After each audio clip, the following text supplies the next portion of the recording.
I was watching this movie titled Rio Rita, 1942, starring Abbott and Costello, two famous comedians from the 1940s.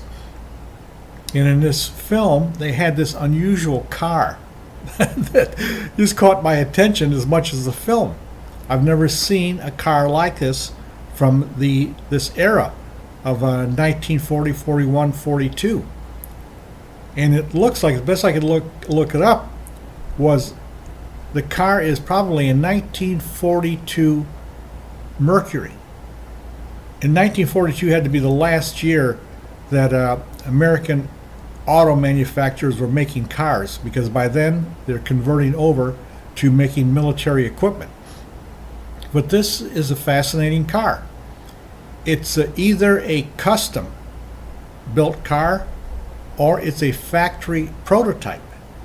And I kind of lean towards it being a factory prototype because of the hood almost meeting the fenders, which didn't happen in cars until maybe the late 40s, early 50s, where the two merged together.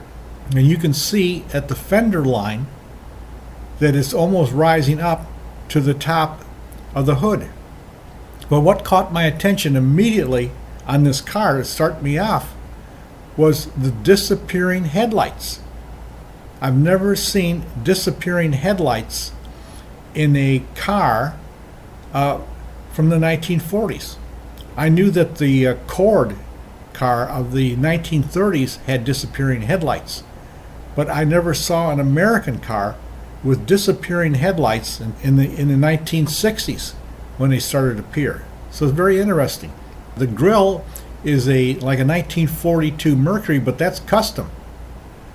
Because I looked it up, I could not find a grille that looked like this from 1942. It was a Mercury.